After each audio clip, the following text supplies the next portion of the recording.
Bonjour à toutes et à tous et bienvenue à cette table ronde importante en une date symbolique pour en finir avec les violences faites aux femmes et aux filles en ce 25 novembre, journée internationale de lutte contre les violences faites aux femmes et aux filles. Est-ce qu'il y a une petite vidéo à lancer avant? Non, je crois pas. Non. Alors merci à l'ensemble de nos intervenantes et de notre intervenant d'être avec nous aujourd'hui. On a eu un petit changement de programme parce que le 25 novembre et toute la semaine est très chargée.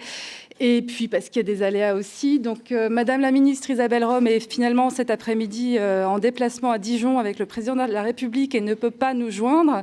Et Gilles Lazimi a aussi un empêchement, mais on a la chance, la grande chance, de pouvoir compter sur deux intervenants fabuleux qui ont accepté de les remplacer au pied levé.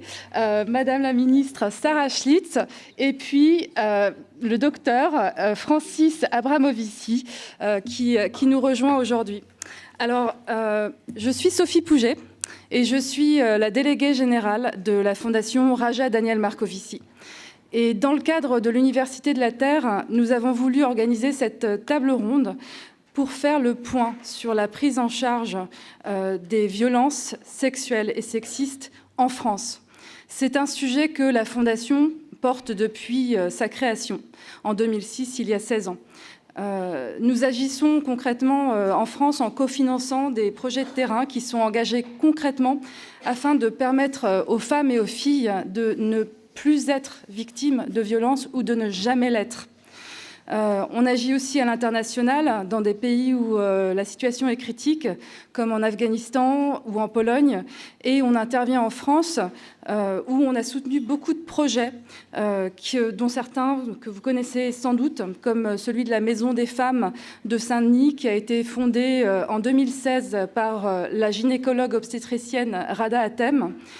Et puis, on porte une attention toute particulière aux plus vulnérables.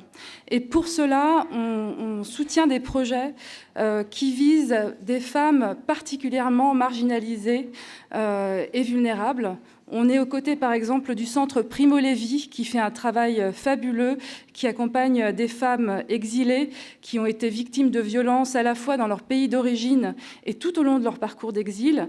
Et puis, on accompagne aussi des associations comme Femmes pour le dire, Femmes pour agir, une des rares associations qui agit auprès des femmes handicapées, qui sont bien souvent victimes de violences, voire de maltraitance.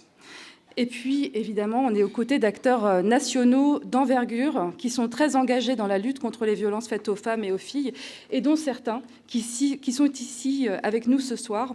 Et sans plus attendre, je vais vous les présenter.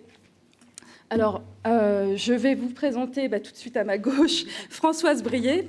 Alors, Françoise, vous êtes la directrice générale de la Fédération nationale Solidarité Femmes, la FNSF. C'est un réseau de 78 associations qui sont spécialisées dans l'accompagnement et l'hébergement de femmes victimes de violences conjugales. La FNSF, c'est aussi, et vous connaissez sans doute, la ligne d'accueil nationale Violence Femmes Info 3919. Et c'est une grande association qui fête cette année ses 50 ans et le 3919 fête ses 30 ans. Et Françoise, vous avez 35 ans d'engagement personnel et professionnel sur les terrains de l'humanitaire, sur les terrains du féminisme et de la défense des droits fondamentaux. Et vous êtes membre du groupe d'experts sur la lutte contre la violence à l'égard des femmes et la violence domestique. C'est le GREVIO et c'est une instance du Conseil de l'Europe. Vous en êtes membre depuis 2015 et vous avez été aussi membre du Haut Conseil à l'égalité.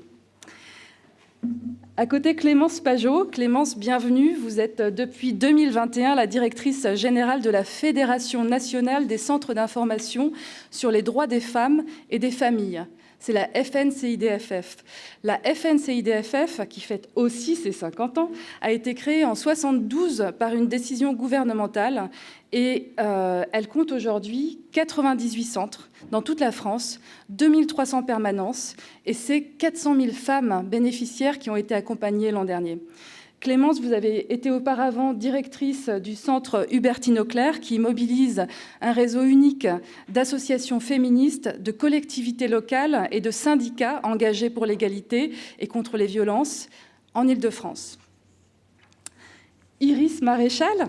Iris, alors Iris, vous êtes la fondatrice et vous êtes la présidente de l'Observatoire étudiant des violences sexuelles et sexistes dans l'enseignement supérieur. C'est une association loi 1901 qui compte environ une soixantaine de membres. Vous avez 25 ans et vous êtes diplômée du double master HEC Sciences Po en management privé et public. Et avec l'Observatoire, vous avez pu collecter des données importantes dont vous allez pouvoir nous parler ce soir. À ma droite, Sarah Schlitz.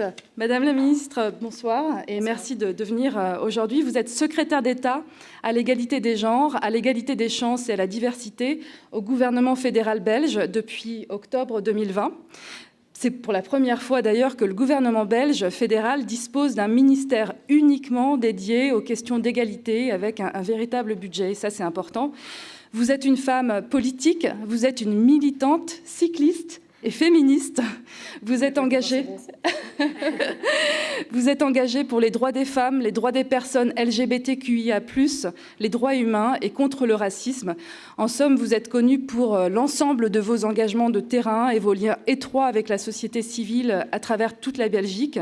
Et vous avez été aussi conseillère communale à la ville de Liège, puis vous êtes devenue députée fédérale en octobre 2018, avant d'avoir été donc élue secrétaire d'État par les militants du parti Écolo. Le parti Écolo, c'est le parti politique écologiste belge francophone. Alimata Fofana, c'est une grande chance de vous avoir avec nous ce soir. Alimata, vous êtes écrivaine et vous êtes engagée contre l'excision. Vous avez grandi en France tout en étant très proche de la culture de vos parents sénégalais et vous avez vécu au Canada pendant plusieurs années. En 2015, vous avez publié votre premier roman, Mariama, l'écorchée vive. Et ce premier roman brise le tabou de l'excision dont vous avez été victime à 5 ans lors d'un voyage familial au Sénégal.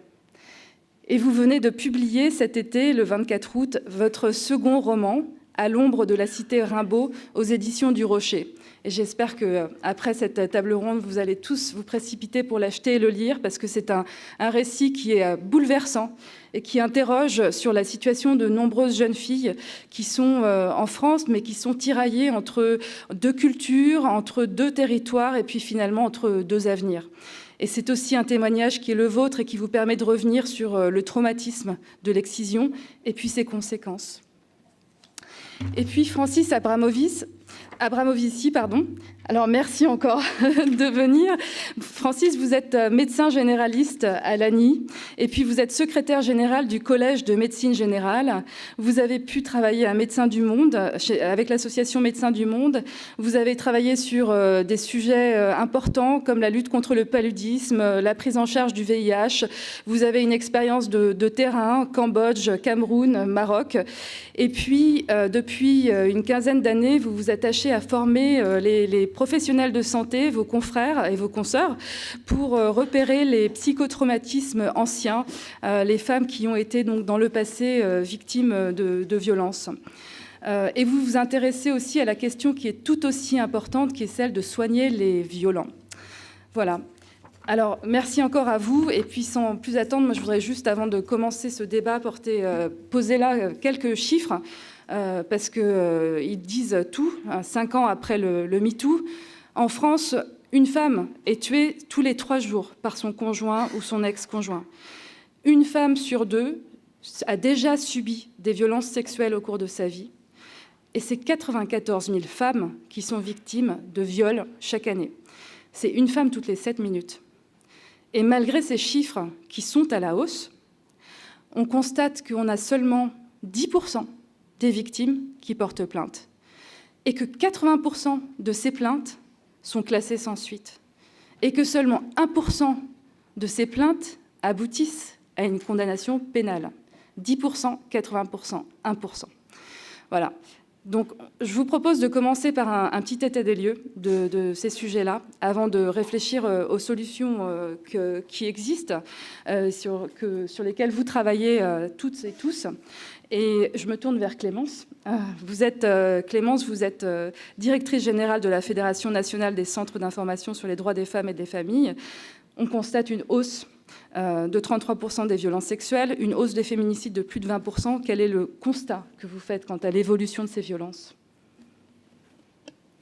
Merci beaucoup Sophie pour cette invitation d'abord à cette table ronde et nous donner l'occasion de parler des violences sexistes et sexuelles à l'occasion de cette journée internationale de lutte contre les violences faites aux femmes.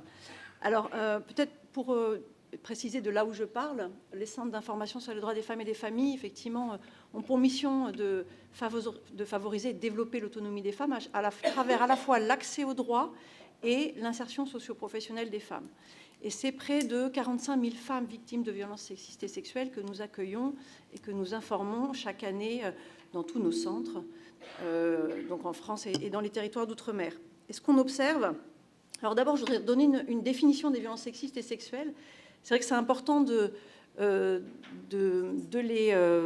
d'avoir une approche large et d'aborder ces violences sous l'angle vraiment du continuum des violences qui se manifeste à travers à la fois le sexisme, y compris le sexisme ordinaire d'ailleurs que chacune, voire chacun peut subir au quotidien dans sa famille, dans son environnement ou observer à travers les médias. Ce sont aussi les violences sexuelles qui s'exercent à la fois dans la sphère familiale, mais aussi la sphère professionnelle, dans l'espace public. Et je voudrais rappeler que ce sont aussi 160 000 enfants qui sont victimes, c'est ce que décrit le dernier rapport de la Civis, 160 000 enfants victimes de violences sexuelles chaque année.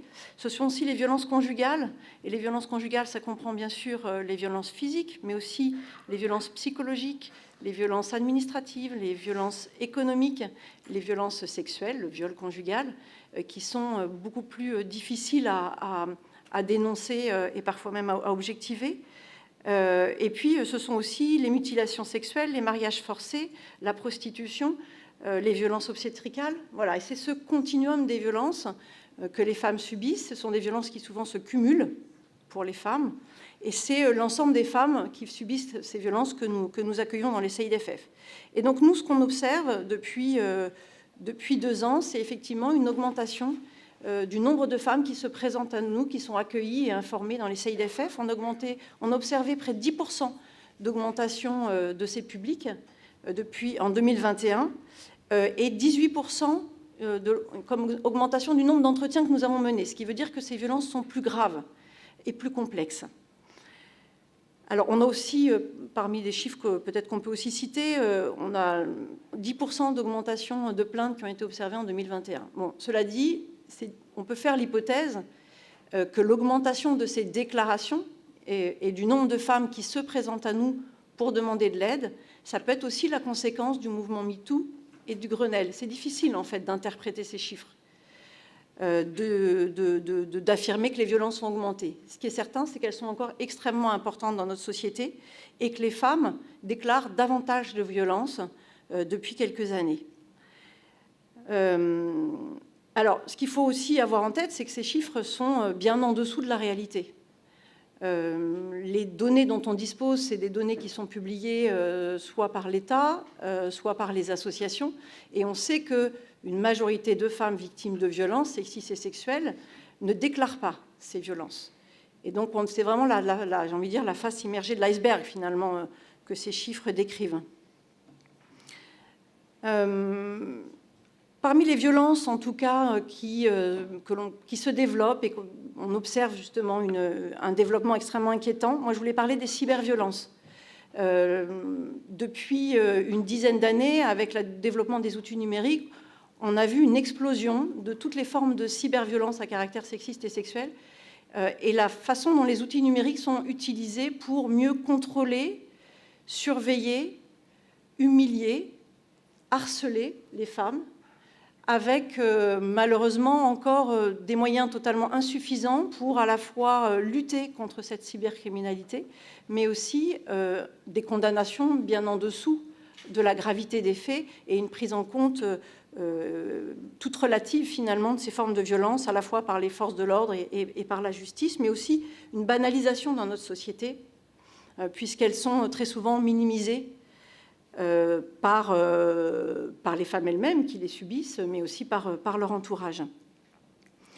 On observe aussi une augmentation de la prostitution des mineurs qui est extrêmement inquiétante, là aussi des chiffres sortis récemment, avec une augmentation de 68% des procédures pour proxénétisme sur mineurs ou pour prostitution de mineurs entre 2016 et 2020. Ce qui est extrêmement inquiétant, c'est aussi de noter que 40% des mineurs n'ont pas conscience d'avoir subi des actes prostitutionnels. Alors c'est la raison pour laquelle on a lancé, nous, là, pour le 25 novembre, une campagne qui s'appelle Info Jeunes Prostitution et qui vise justement à doter à la fois les professionnels d'outils, des professionnels qui sont en contact avec des mineurs, notamment des mineurs de l'ASE. On sait qu'une mineure sur 2 victimes de prostitution est accompagnée par l'ASE, mais aussi des professionnels de l'éducation nationale, de l'insertion sociale des jeunes, de les doter d'outils pour mieux repérer justement ces formes de prostitution.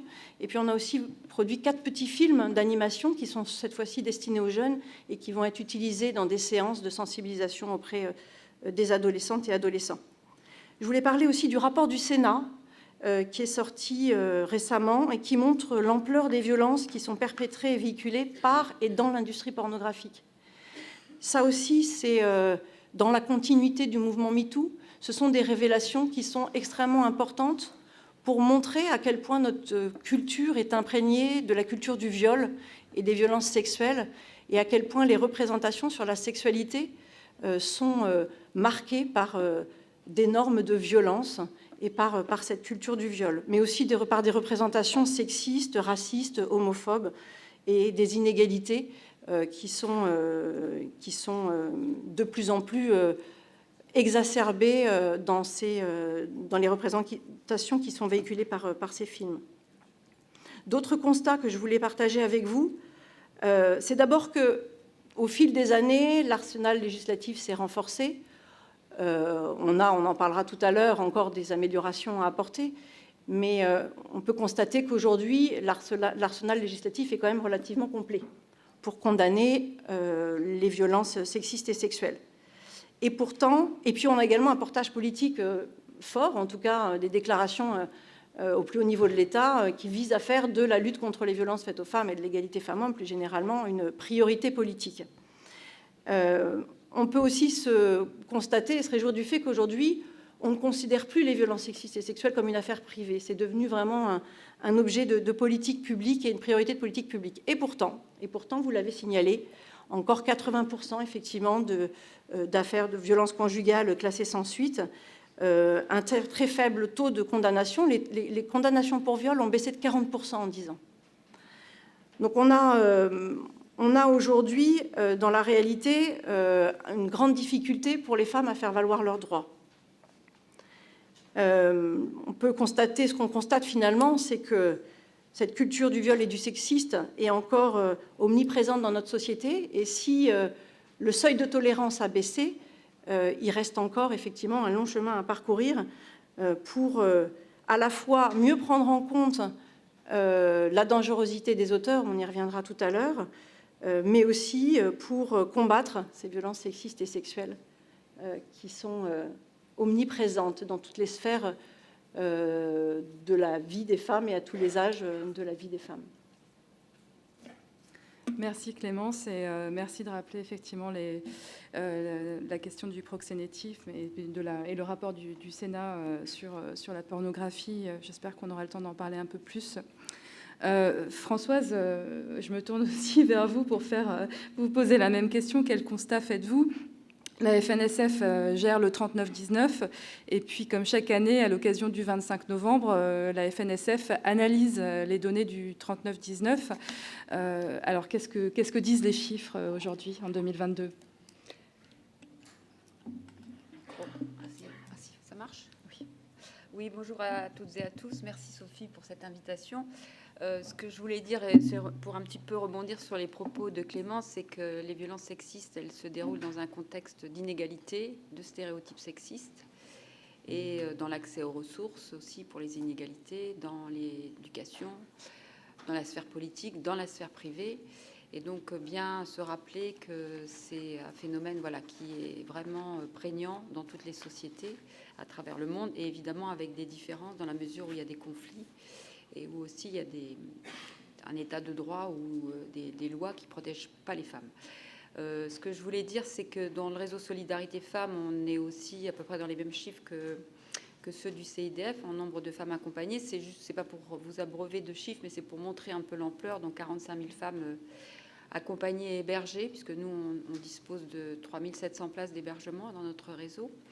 Et quand je parle aussi de stéréotypes sexistes, on vient de sortir un sondage IFOP qui montre qu'on est au-delà un petit peu des estimations. Alors c'est évidemment un sondage, c'est pas une enquête scientifique, mais en tous les cas, on a fait ce sondage sur quelques semaines avec l'IFOP et on a 14% de femmes qui déclarent avoir été victimes de violences conjugales dans l'année précédente. Donc soit effectivement il y a des déclarations plus importantes, soit on a une augmentation d'un certain nombre de types de violences. Pour dire que ce qu'on a aussi dans ce sondage IFOP, avant de donner les chiffres pour parler des stéréotypes sexistes, c'est que 12% des hommes français considèrent que forcer sa conjointe à avoir un rapport sexuel n'est pas une violence sexuelle. Donc voilà, stéréotype qui est quand même malgré tout important. Un homme sur 5 considère que confisquer les moyens de paiement de sa conjointe n'est pas une violence économique. Et 26% d'entre eux estiment que l'empêcher d'avoir accès à ses revenus et comptes bancaires ne relève pas non plus de violence conjugale. Voilà, donc c'est vrai que le chemin à parcourir sur les stéréotypes sexistes, il est encore... on a encore un peu de chemin et surtout voilà, de travailler aussi en matière de prévention avec les jeunes justement pour déconstruire ces éléments. Alors pour en revenir au 3919, depuis 2017, on a doublé le nombre d'appels entrants, d'appels pris en charge. Cette année, on est à 2021, 92 674 000 appels qui sont arrivés sur la ligne d'écoute. C'était plus 14% par rapport à 2019. On laisse un peu de côté 2020 parce qu'il y avait l'année du confinement. Donc pour montrer que plus on communique sur le numéro d'écoute, plus les femmes s'en saisissent aussi, ce qui est aussi important pour pouvoir sortir des violences au plus tôt. Sur les chiffres qu'on a sortis cette année, on a noté, alors je ne vais pas répéter un peu les types de violences, mais on a noté des augmentations de violences sexuelles en particulier et violences économiques. Ce qu'on a noté, c'est que la nuit, on avait presque doublé le nombre d'appels pour viol et violences sexuelles hors couple. Donc des femmes qui se saisissent de la ligne d'écoute la nuit. Et sur les violences conjugales, on a plus 47% de femmes qui ont déclaré des violences sexuelles, 60% d'entre elles pour viol conjugal. On a également noté une augmentation des maltraitances directes sur les enfants, à savoir que dans les violences conjugales, tous les enfants sont exposés, ils sont donc co-victimes, mais on a aussi une partie d'entre eux qui sont victimes directes, et là le chiffre a augmenté de plus 5%, 36%. Et on a aussi un point important, c'est les tentatives de féminicide, puisqu'une femme sur 10 déclare une tentative d'étouffement ou de strangulation, et une femme sur 5 indique avoir été menacée de mort, soit un taux supérieur à deux fois supérieur à celui de l'année précédente. Donc on a noté une augmentation des indicateurs de gravité, avec aussi des agresseurs récidivistes dangereux dans 2163 situations. Voilà, et sur les violences économiques, une augmentation de 6%. Donc voilà, ça montre qu'on a à la fois une augmentation des chiffres, des demandes des femmes, mais aussi une augmentation de la gravité d'un certain nombre de violences, ce qui nous interroge quand même au regard effectivement des mesures qui sont prises. Est-ce que c'est l'aggravation de la crise économique? Est-ce que c'est la non-application des lois qui laisse aussi un certain nombre d'agresseurs dans l'impunité?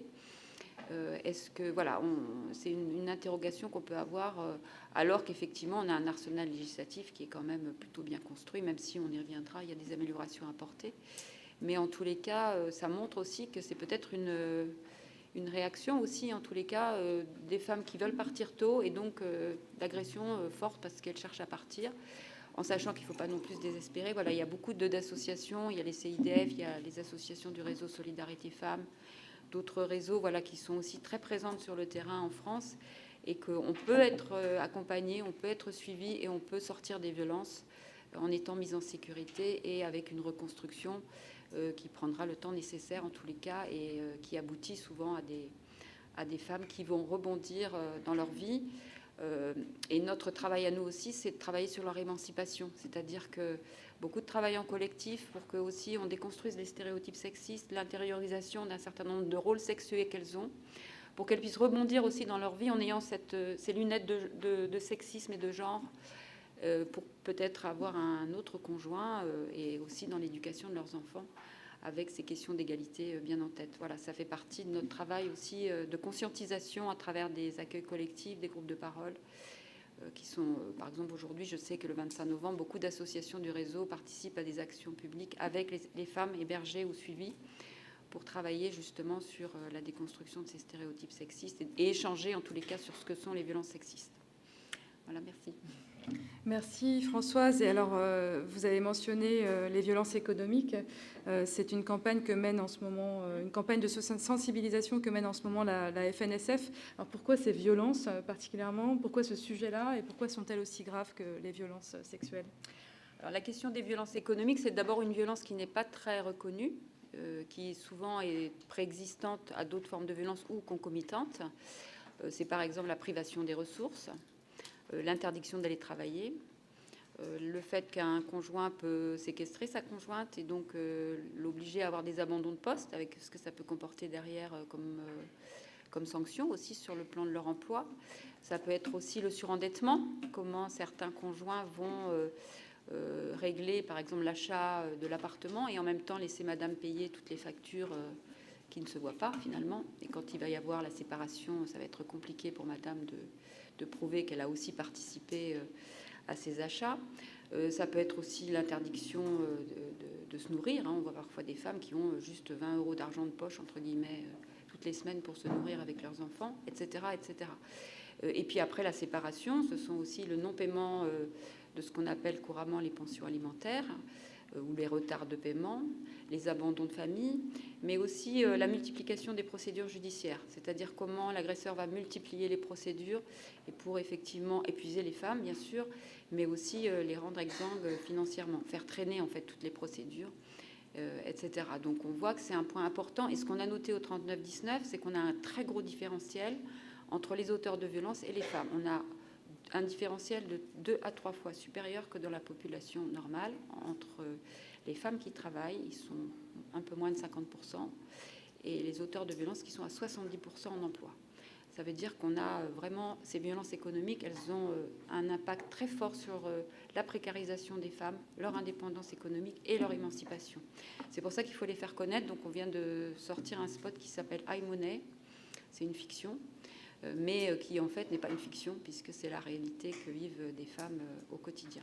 Et c'est vrai que la question de l'emploi, de l'émancipation financière, elle va aussi sur la question aussi de l'égalité. Évidemment, on sait très bien qu'il y a des inégalités dans les ressources déjà dans la société. Et donc les violences aggravent cette précarité et rendent les femmes encore plus vulnérables. Et donc je ne parle pas non plus des femmes étrangères qui sont encore plus précaires et qui ont moins d'accès encore aux droits puisqu'elles n'ont pas non plus accès forcément aux aides sociales de droit commun et pour lesquelles on accueille dans nos centres d'hébergement, mais voilà, pour lesquelles la situation est encore plus compliquée, souvent du fait de violences administratives, c'est-à-dire la confiscation des papiers, la non-régularisation à la préfecture. On a des femmes qui sont depuis 10 ans en France et qui n'ont toujours pas été régularisées. Merci. Alors effectivement, là, on a parlé d'un constat au niveau national. Mais Iris Maréchal, vous avez fondé et donc vous présidez donc l'Observatoire étudiant des violences sexuelles et sexistes dans l'enseignement supérieur. En 2020, l'Observatoire a publié un premier rapport qui constatait l'ampleur des violences sexuelles et sexistes dans l'enseignement supérieur. S'il y a 2 chiffres à connaître, mais vous allez peut-être en rajouter d'autres, mais en tout cas, c'est ceci. Une étudiante sur 20 a été victime de viol, 1 sur 20. Et 1 sur 10 a été victime de violences sexuelles. Alors aujourd'hui, l'Observatoire s'apprête à sortir une seconde étude. Vous êtes les seuls à pouvoir produire ces chiffres-là. Quels sont les constats que vous faites? Est-ce que les choses ont évolué en 2 ans? Alors bonjour à toutes et à tous. Merci beaucoup pour l'invitation. Déjà, peut-être pour rappeler un peu le contexte de création de cette association. J'ai décidé de monter l'Observatoire en 2019. À l'époque, ça faisait à peine 2 mois, 3 mois que j'étais en école de commerce. Et j'avais déjà été témoin, victime de propos, d'actes totalement inadmissibles. Et donc à l'époque, je m'étais rapprochée d'une professeure. On avait le même constat qu'elle avait fait, notamment au niveau de la thèse. Et on s'est dit qu'il fallait faire quelque chose. Il fallait qu'on propose absolument en fait, des mesures, des formations, de la sensibilisation dans les écoles. Donc on s'est rapproché d'organismes, d'établissements aussi. On leur a proposé ça et honnêtement, ils ont totalement nié le problème. Ils nous ont dit, écoutez, il n'y a pas de chiffres, il n'y a pas de cas. Vous me parlez d'une culture du viol, je ne comprends pas trop non plus la définition de ce que c'est. Donc je ne peux rien faire pour vous, désolé. Donc ça, c'était en 2019. Le sujet était encore honnêtement tabou. Il y avait eu effectivement MeToo, mais il n'y avait pas eu les MeToo dans chacun des secteurs. Et en fait, on pensait que le secteur de l'enseignement supérieur n'avait pas été atteint par ce problème-là. On a donc décidé en fait de lancer le premier questionnaire national sur la question. Donc on a regroupé en fait d'un côté une équipe d'étudiantes et étudiants motivés sur cette thématique, des étudiantes qui travaillaient aussi notamment sur la partie analyse de données et communication. Donc on a vraiment fait valoir cette expertise étudiante qui était pourtant niée par les établissements. Et de l'autre côté, on a mis en place un comité d'experts avec des sociologues, des psychiatres, des statisticiens pour créer le questionnaire le plus exhaustif possible. On l'a diffusé et en fait très vite on a obtenu plus de 10 000 réponses.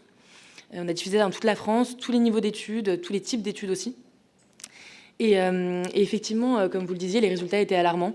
Une étudiante sur 10 victime d'agression sexuelle, une étudiante sur 20 victime de viol. Et on a essayé de creuser un peu et on s'est demandé pourquoi en fait l'enseignement supérieur était un terreau si propice aux violences. Et ce que nous ont remonté les étudiantes et les étudiants, c'est que globalement, il y a 4 grandes thématiques qui sont regroupées dans les études supérieures. Premièrement, il y a un manque d'éducation de la part des étudiantes et des étudiants sur le sujet. Quand on les interroge, en fait, on se rend compte qu'il y a quand même une personne sur 5 qui ne sait pas faire la différence entre viol, agression sexuelle, harcèlement sexuel, qui ne connaît pas ni la définition, ni les conséquences pénales. Donc ça, c'est un énorme problème pour à la fois identifier la violence en tant que témoin, victime. Donc il y a ce niveau-là qui est vraiment le niveau d'éducation. Deuxième grand axe, c'est l'alcool. Ce qui est remonté beaucoup, c'est vraiment l'omniprésence d'alcool en soirée, alcool qui est notamment utilisé par les agresseurs pour affaiblir la victime. Et donc nous, on a beaucoup de témoignages d'étudiantes ayant subi des viols après une soirée, dans un état alcoolisé, dans un état dans lequel elles ne peuvent même pas donner de consentement, ou en tout cas pas un consentement éclairé. Troisième grand axe, assez important, c'est en fait ce qu'on appelle effet de groupe, pression pour être intégré. Ce qu'on voit dans beaucoup d'écoles de commerce, d'écoles d'ingé, de fac aussi, c'est finalement ces traditions qui vont se transmettre de génération en génération, très souvent dans les associations, les clubs de sport, et qui sont vraiment des traditions qui vont véhiculer ce qu'on appelle la culture de viol, c'est-à-dire toutes ces attitudes qui banalisent, minimisent les faits de violence. Et donc c'est une culture qui se transmet de génération en génération et qui, sans dédouaner les agresseurs, mais pousse les étudiants à agir différemment. Donc ça, c'est, on va dire, le troisième grand chantier, pardon. Et dernier axe, c'est l'impunité. C'est-à-dire qu'en fait, même quand une étudiante ou un étudiant va signaler la violence, que ce soit fait au sein de l'école ou au commissariat, il y a tellement peu de conséquences derrière, c'est ce qu'on disait, tellement peu de condamnations, de sanctions, que finalement, ça va pousser les agresseurs à récidiver. Et donc, en fait, on a ce cercle de violence qui ne s'arrête pas. Donc, voilà, globalement, c'est un terreau de violence dans l'enseignement supérieur qu'on voit, en fait, peu importe le type d'études, fac, université, école d'ingé, école de commerce, peu importe le contenu de la formation ou l'âge, en fait, des étudiantes et étudiants. On parlait de l'évolution. En termes d'évolution, c'est encore assez compliqué de juger, effectivement. Si on regarde en termes purement statistiques, il y a eu notre étude, mais ensuite, il y a eu plein d'initiatives étudiantes, d'associations qui font un énorme travail sur le terrain pour faire remonter ce qui se passe. Quand on compare les chiffres, on voit que ça ne bouge pas. C'est-à-dire que les enquêtes de AgroSupélec, il y a eu Sciences Po, il y a eu les mines d'Alès, il y a eu Polytechnique récemment, montrent que les chiffres sont peu ou prou exactement la même chose que ce qu'on a mis en lumière en 2019. Donc au niveau statistique, ça ne bouge pas. On voit malgré tout, et ça c'est plutôt un retour personnel, mais qu'il y a un changement de mentalité, notamment poussé par les médias. C'est-à-dire qu'en 2019, quand on a créé l'association, c'était tabou, aussi bien pour les établissements qui ne voulaient pas travailler avec nous, que même pour les étudiants qui me regardaient en me disant « mais t'es une paria, pourquoi tu te lances là-dedans et il n'y a pas de problème ?» Aujourd'hui, il y a un vrai changement de mentalité, c'est-à-dire que, alors qu'à l'époque, un établissement qui s'intéressait à la thématique était stigmatisé, on allait lui dire « mais vous vous intéressez à la thématique, vous avez quelque chose à vous reprocher ». Aujourd'hui, c'est plutôt un établissement qui ne s'intéresse pas à cette thématique-là qui va être stigmatisé. C'est-à-dire qu'on va leur dire, en fait, tout le monde est concerné. Il n'y a pas un établissement dans lequel il n'y a pas de viol, en fait. Donc il y a un peu un changement de mentalité qui a été notamment poussé, je pense, par les médias et le focus médiatique qui a été mis sur les enquêtes qui sont montées des étudiantes. Et donc c'est évidemment tout le travail des associations qui a fait changer les choses. Côté établissement, il y a une dynamique, ça va évoluer, ça a évolué honnêtement lentement. On voit des établissements qui vont prendre en compte cette thématique-là de manière naturelle, d'autres qui vont la prendre en compte suite à des scandales médiatiques. On a de bonnes initiatives, on a Centrale, Agro qui ont mis en place des cellules de veille et d'écoute suite à des signalements. Après, on peut un peu contester l'efficacité et voilà, le contexte de mise en place, mais on a ces initiatives-là. Ça reste honnêtement très sporadique et je pense qu'il y a encore beaucoup de choses à faire. Merci beaucoup Iris. Donc des chiffres vraiment inquiétants, surtout ceux du 39-19, doublement des appels. Pas un meilleur constat dans le milieu étudiant. Et puis, on voulait aussi, moi, je voulais aussi mentionner avec Gilles Lazimi, mais je le mentionne quand même, la note de vigilance du Haut Conseil à l'égalité qui tire la sonnette d'alarme sur la situation aussi dans les écoles et qui demande un plan d'urgence de l'égalité à l'école parce que le HCE constate une augmentation de la culture du viol aussi à l'école, avec des chiffres tout aussi inquiétants que ceux de l'Observatoire étudiant. 1 jeune sur 4 qui déclare avoir eu des rapports sexuels non consentis et 1 jeune femme sur 5 victime de porno-divulgation. Donc à l'école, c'est pas mieux. Et je me tourne vers vous, Madame la Ministre, parce qu'on se demande si finalement, est-ce que cette situation et ces tendances, on les observe uniquement en France ou est-ce que vous partagez ces constats pour la Belgique ? Merci, merci pour l'invitation et bonsoir à tous. Donc oui, en effet, en Belgique, on a les mêmes constats. On n'a pas encore créé un royaume en mixité choisie sans personnes violentes. Donc le patriarcat est évidemment présent dans la société belge comme partout en Europe et dans le monde. On sait que, par exemple, à l'échelle européenne, la première cause de mortalité des femmes de 16 à 44 ans sont les violences de genre. On est aujourd'hui en 2022, ici au mois de novembre, à 20 féminicides comptés par l'associatif, donc qui dénombre, je pense comme en France, les féminicides sur base d'articles de presse, ce qui correspond donc à peu près au nombre de la France, je pense, vu qu'on est sur une population de 12 millions. Donc évidemment, le constat est là. Maintenant, je pense que ce qui est quand même intéressant à observer, c'est le changement en matière de riposte. En fait, on ne laisse plus passer ces violences. Et donc c'est ça qui est intéressant, je pense, dans la période que nous traversons aujourd'hui, c'est de voir que ces violences, elles sont dénoncées. Les victimes disent stop, en fait, on ne veut plus subir ces violences. Il faut des actions publiques. Donc comme Iris le disait juste maintenant, il est urgent de mettre en place un plan au niveau des écoles.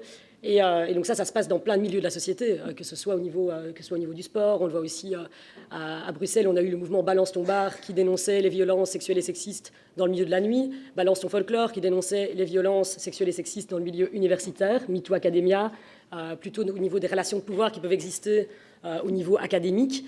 Et donc tout ça, je pense que c'est un facteur de changement.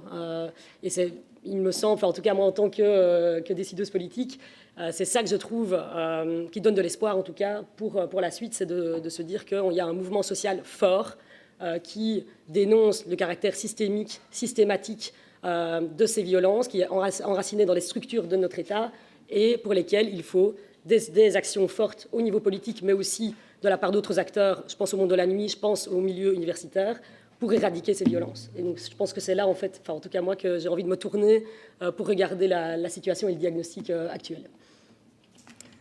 Merci, Madame la Ministre. Justement, alors je poursuis sur cette lancée, puisque vous dites les acteurs politiques s'engagent. Alors vous travaillez justement sur un projet de réforme qui est très intéressant et enthousiasmant. C'est la loi Stop Féminicide qui a été adoptée par le Conseil des ministres belges il y a très peu de temps. Est-ce que vous pouvez nous parler des principales avancées de cette loi et puis de la manière dont vous l'avez construite ? Oui, tout à fait. Mais donc, pour faire un peu le lien avec ce que je viens de dire, je crois que ce qui est important, c'est aussi d'évaluer les réponses qu'accordent les États à ces mouvements sociaux qui dénoncent ces violences. Je pense que c'est à ça qu'on peut mesurer qu'un État prend au sérieux la question des violences de genre ou pas, parce que chercher un État non patriarcal dans le monde, je pense que c'est vain et c'est pas là que va venir la solution. S'il y en a un qui existe, c'est super, mais c'est plutôt du côté des solutions publiques qu'il faut s'attacher. Donc, ce qui est intéressant à mes yeux en Belgique, c'est que depuis donc, la création du gouvernement actuel, il y a 2 ans, c'est la première fois qu'il y a un gouvernement paritaire qui est mis en place avec un secrétariat d'État uniquement dédié aux questions d'égalité des genres et des chances. Et ça, c'est pas rien parce que ça veut dire qu'il y a des moyens humains qui sont débloqués, il y a des moyens financiers qui sont mis à disposition et vraiment du temps de travail pour mettre en place ces politiques de façon transversale avec l'ensemble des ministres du gouvernement à travers notamment des outils comme le gender mainstreaming, le gender budgeting, et puis alors en mettant en place des politiques spécifiques comme la loi Stop Féminicide qui a été adoptée à mon initiative le 27 octobre dernier par le Conseil des ministres. Alors cette loi, donc déjà elle se base en grande partie sur le travail mené par l'associatif pendant toutes ces années. J'ai cité tout à l'heure le recensement qui est organisé par des bénévoles pour recenser les féminicides. Eh bien, cette loi, elle permettra d'organiser un recensement officiel des féminicides et donc de soulager les féministes et les militantes qui pourront consacrer leur temps à des choses peut-être un peu plus intéressantes que de lire les pages de faits divers dans la presse pour trouver les féminicides. Et donc d'avoir aussi un recensement qui soit plus objectif, parce qu'en fait, ils seront basés sur des statistiques policières. Donc ça, c'est le premier volet. Pour pouvoir réaliser ce recensement, il y a un ensemble de définitions qui sont adoptées. 4 types de féminicide. Le féminicide intime, le féminicide non intime. Donc le féminicide intime qui est celui qui relève de la sphère familiale par un conjoint, par un frère, par un parent proche. Le féminicide non intime qui relève notamment des pratiques préjudiciables qui sont infligées aux femmes, je pense notamment au MGF, qui pourraient entraîner la mort d'une femme. Et puis alors le féminicide indirect, ça peut notamment constituer en le suicide forcé suite à des années de violences psychologiques, économiques ou autres. Et alors le dernier féminicide qui pourrait englober notamment les cas le dernier cas, donc c'est l'homicide fondé sur le genre, qui pourrait notamment inclure les cas d'homicide d'une personne trans, par exemple. Donc ça, c'est le volet définition, des définitions officielles qui sont inscrites dans le texte de loi.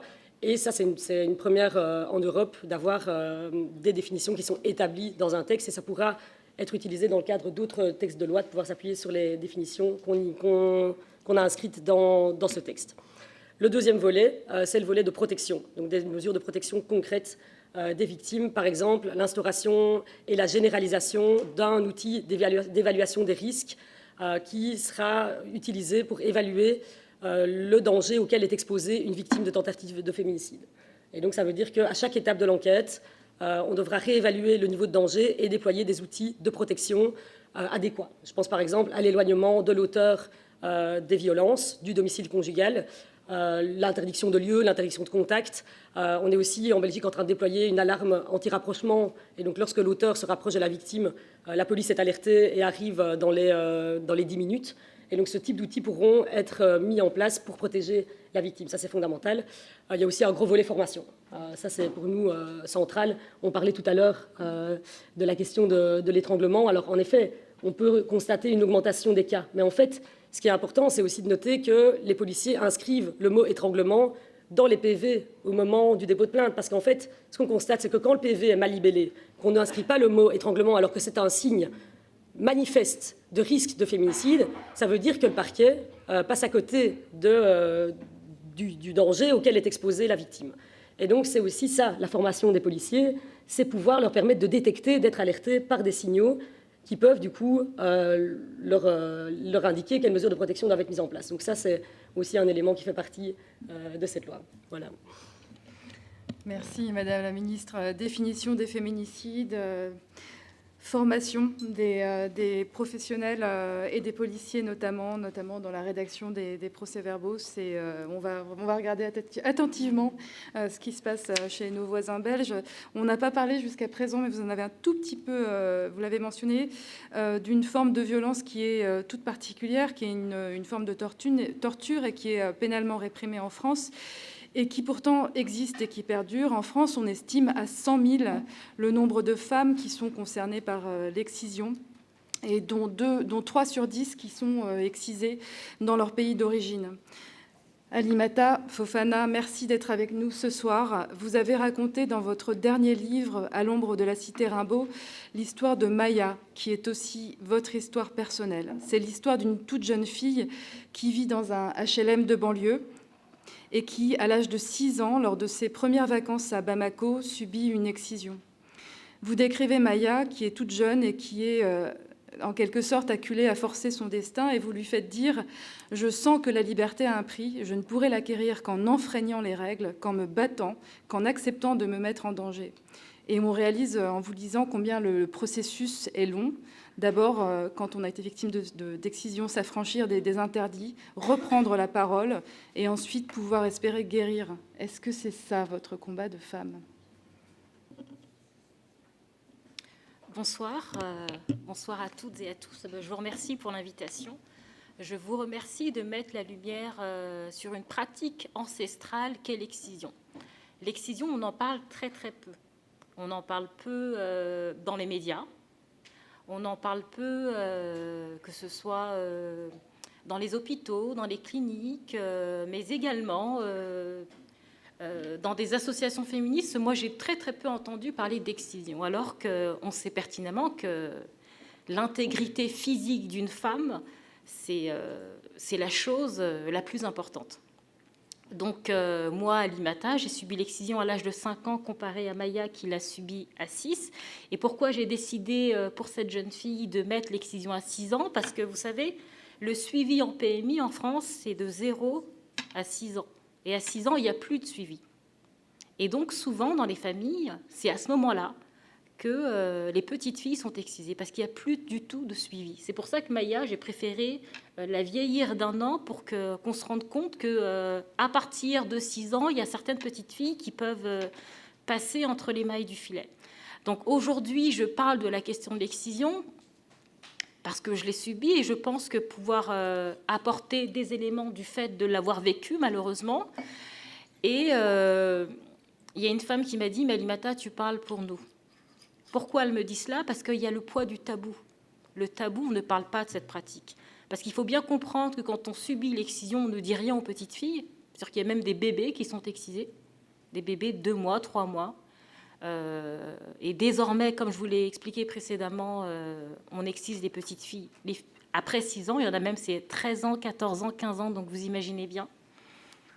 Donc, on ne vous explique rien. C'est-à-dire qu'on vous fait croire que vous allez aller à un marché, vous allez aller à une fête. C'est un traquenard.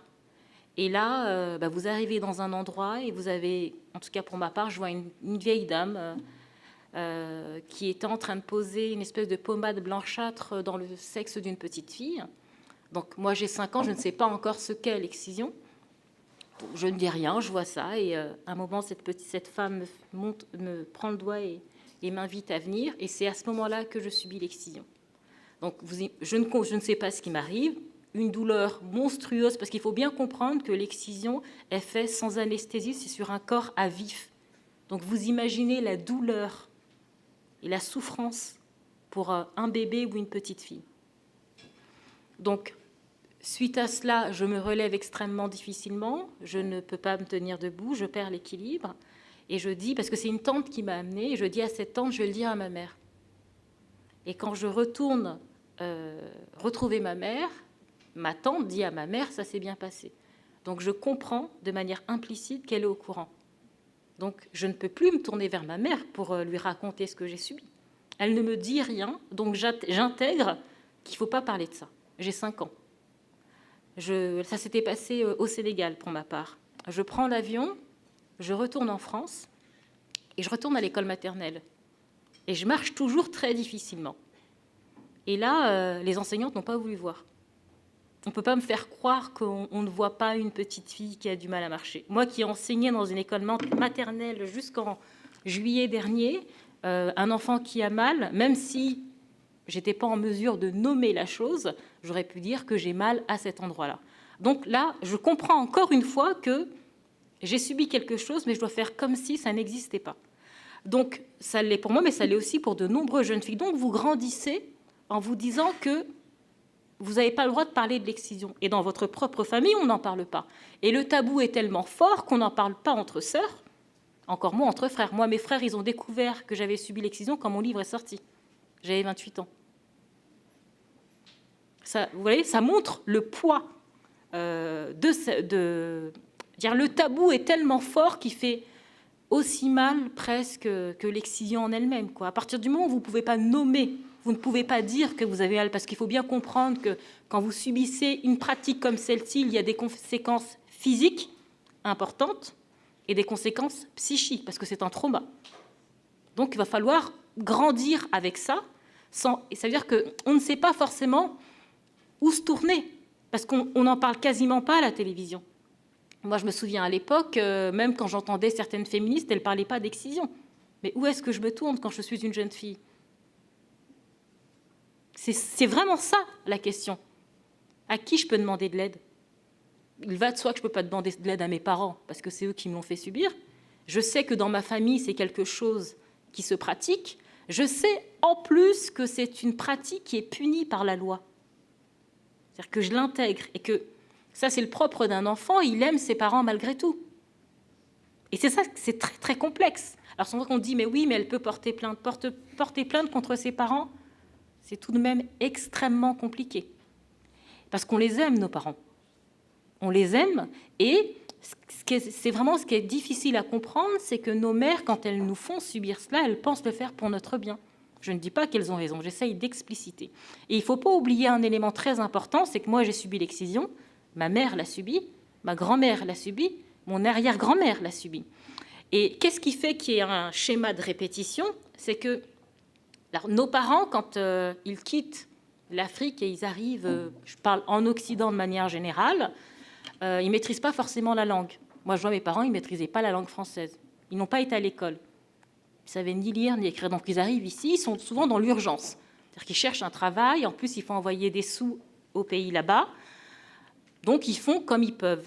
Et leur peur première, c'est que leurs enfants ne leur ressemblent plus. Qu'il y ait une rupture entre leurs enfants et eux. Parce que comme ils ont quitté là-bas, ils arrivent déjà avec un bagage culturel. Et ils ont très, très peur de perdre leur identité. Donc, généralement, ils sont beaucoup plus attachés à la tradition que même ceux qui sont restés là-bas. Donc, pour nos parents, ils transmettent ce qui leur a été transmis parce qu'ils n'ont pas d'autres ressources. Contrairement à ma génération, nous avons la chance d'être nés et d'avoir grandi en France et on a été à l'école. Donc, on est en mesure de remettre en question. On est en mesure d'avoir d'autres ressources et c'est ça la différence avec nos parents. Moi, je vois avec ma mère, parce qu'elle a évolué au fil du temps, ça a mis un certain temps, mais elle a évolué au fil du temps à partir du moment où elle était en contact avec d'autres personnes. Parfois, on me pose la question, mais que faudrait-il faire pour que les femmes agissent autrement? Je dis, c'est pas la révolution, il ne faut pas venir avec des pancartes, c'est pas du tout ça. C'est qu'elles sortent de l'isolement, qu'elles soient en contact avec d'autres. Moi, je me souviens, là où j'ai grandi, dans une maison de quartier, il y avait un club maman-bébé. C'était des mères qui se rencontraient et qui pouvaient échanger. Mais juste ça. C'est-à-dire que là, elles peuvent parler avec des femmes qui sont différentes. Avec des femmes qui sont différentes d'elles, avec des animatrices. Elles vont faire des activités où elles vont se sentir exister à part entière. Parce que dans nos familles, l'individu n'existe pas. C'est le groupe qui prime sur l'individu. Donc, ton corps ne t'appartient pas. Ton corps, il est au service des autres. Donc, c'est ça, l'état d'esprit. C'est-à-dire que ce qui est compliqué, c'est que nous, qui sommes nés en France et on va dans les écoles, dans les collèges et qu'on nous dit, oui, Alimata, liberté de la femme, liberté sexuelle de la femme. Et quand tu es en classe et que tu entends, tu te dis, mais qu'est-ce qu'il raconte là? Ça ne me concerne pas. Ah, c'est peut-être pour mon voisin, mes voisines, mais ça ne me concerne pas. Donc c'est ça, toute la complexité, c'est qu'on est, moi je dis souvent cela, on est déchiré entre deux mondes, entre ce que vous avez vécu dans votre chair et ce qu'on essaie de vous instruire. Alors, quand vous êtes bon élève, vous apprenez, voilà, et après vous écrivez, mais il y a quelque chose en vous où vous dites que vous êtes à moitié femme. Il vous manque quelque chose. Et cette chose, elle vous a été arrachée. Et comme moi, je l'ai subie à l'âge de 5 ans, je m'en souviens comme si c'était hier. Parce que la mémoire d'un enfant à 5 ans est tout de même vive. Merci, Alimata.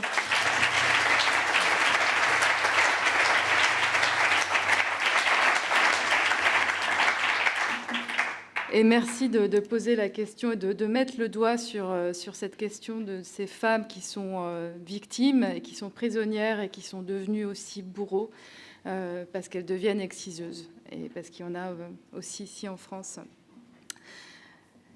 Francis Abramovici, je me tourne vers vous. Vous êtes médecin et vous avez une connaissance différente, mais tout aussi précise et fine de ces questions. Quel est votre regard en tant que professionnel de santé sur le traitement, la prise en charge des violences sexuelles et sexistes et sur la réparation de ces femmes qui ont été victimes ? Eh bien, pour parler après Alimata, ça va être pas si facile que ça, mais je vais peut-être partir de ce que vous avez dit, de cette répétition. Dans l'Ancien Testament, il est écrit « Les grands-parents mangeront les raisins verts et les petits-enfants auront les dents agacées ». Et on voit bien cette répétition de la violence dans les familles. Et quand, en tant que médecin, je suis confronté à la violence aux enfants, par exemple, j'ai le devoir de faire un signalement qui va peut-être amener à ce que l'enfant soit enlevé à sa famille. Et comme le dit très bien Alimata, personne ne peut vivre seul. L'enfant loup, il meurt. On est tous dans la nécessité d'avoir un lien et d'avoir un lien avec la famille, qui est le premier lien. Et pour éviter ces répétitions qui peuvent se faire de génération en génération, en tant que médecin généraliste, médecin de famille, on est au premier rang dans le colloque singulier de pouvoir déjà repérer ce qui peut se passer, parce que les gens ne viennent pas nous dire « voilà, j'ai tapé mon gosse ». Mais on voit bien qu'il se passe quelque chose de dysfonctionnel dans la relation avec les enfants.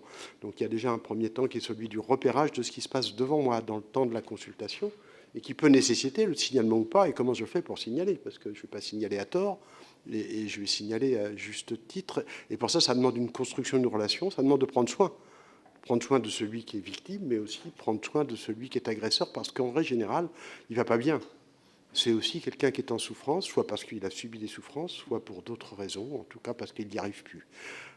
Et donc, le travail du médecin, c'est de prendre soin de chacun des individus qui se présentent face à lui. Ça, c'est quand ça arrive et que ça se présente en consultation, et malheureusement, il arrive que nous suivions des familles dont les enfants vont être tués par les parents. Ça arrive, ça fait partie de notre expérience et c'est forcément douloureux, surtout si on l'a vu trop tard. Ça, c'est une première remarque, c'est une remarque du quotidien. Une deuxième remarque, c'est que, pour prendre un peu de hauteur et par rapport aux chiffres que vous aviez dit, j'ai pas eu le temps parce que je ne prévoyais pas d'être là avec vous cet après-midi, et je vous remercie de m'avoir invité quand même, parce que c'est passionnant. Il y a une enquête épidémiologique européenne qui est faite par téléphone tous les 3 ou 5 ans et qui interroge avec une méthodologie bien construite dans 5 ou 6 pays européens, le Danemark, l'Allemagne, l'Italie, l'Espagne, la France, un panel représentatif des habitants pour leur demander leur état mental et leur antécédents de violence. Et on s'aperçoit que la France est 2 fois plus, ou presque 2 fois plus en souffrance que les autres pays européens, et qui a 2 fois plus d'antécédents de viol ou de violence. Et quand il y a eu ça, heureusement, il y a un certain nombre de personnes qui peuvent se reconstruire, ce qu'on appelle la résilience dans notre langage, et qui peuvent continuer à vivre avec une cicatrice, avec une douleur. Puis il y en a d'autres qui gardent l'amnésie, parce que le meilleur moyen de pouvoir dépasser quelque chose comme ça, c'est parfois d'oublier, surtout quand on est enfant. Alimata, elle se souvient parfaitement, mais d'autres oublient complètement. Et le meilleur moyen d'oublier, ça n'empêche pas que le corps, lui, n'oublie pas. Et ces personnes-là vont se présenter chez le médecin avec des symptômes, et c'est bien aujourd'hui reconnus par la science, mais pas forcément par les médecins, qui peuvent être divers et variés, qui peuvent être de l'addiction, qui peuvent être des pathologies psychiatriques, qui peuvent être de la mise en danger de soi. En tout cas, avec des consultations plus fréquentes. Je m'en suis aperçu, parce que je n'ai pas reçu cet enseignement à l'université quand j'étais jeune médecin, je m'en suis aperçu dans ma pratique. Et du coup, je me suis beaucoup investi sur ces sujets. Il y a plus d'une quinzaine d'années, je me suis obligé à poser la question à toutes les personnes qui venaient pour la première fois: est-ce que vous avez déjà été victime de violences verbales, physiques ou sexuelles? Ça demande à apprendre à se le mettre en bouche, cette question, parce que c'est rentrer dans l'intimité de l'autre, c'est une intrusion, surtout quand ils viennent me voir pour une grippe ou pour un certificat médical. Mais c'est aussi une manière de leur dire: on peut en parler. Aujourd'hui, il y a des études, et c'était un peu révolutionnaire à l'époque.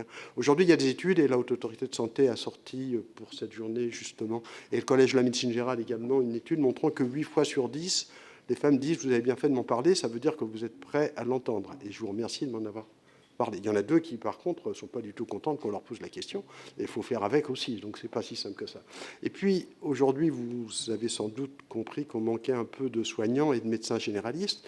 Et même si nous avons essayé de former, et nous continuons à former, et je pense que c'est primordial, nos confrères, les plus jeunes qui sortent de l'université où nous sommes enseignants, mais aussi dans la formation continue, l'ensemble des médecins, à s'emparer de ces difficultés-là. C'est plus facile de prescrire un scanner que de poser ce genre de questions, parce qu'on sent bien que si la réponse est oui, ben, on n'a pas fini la consultation.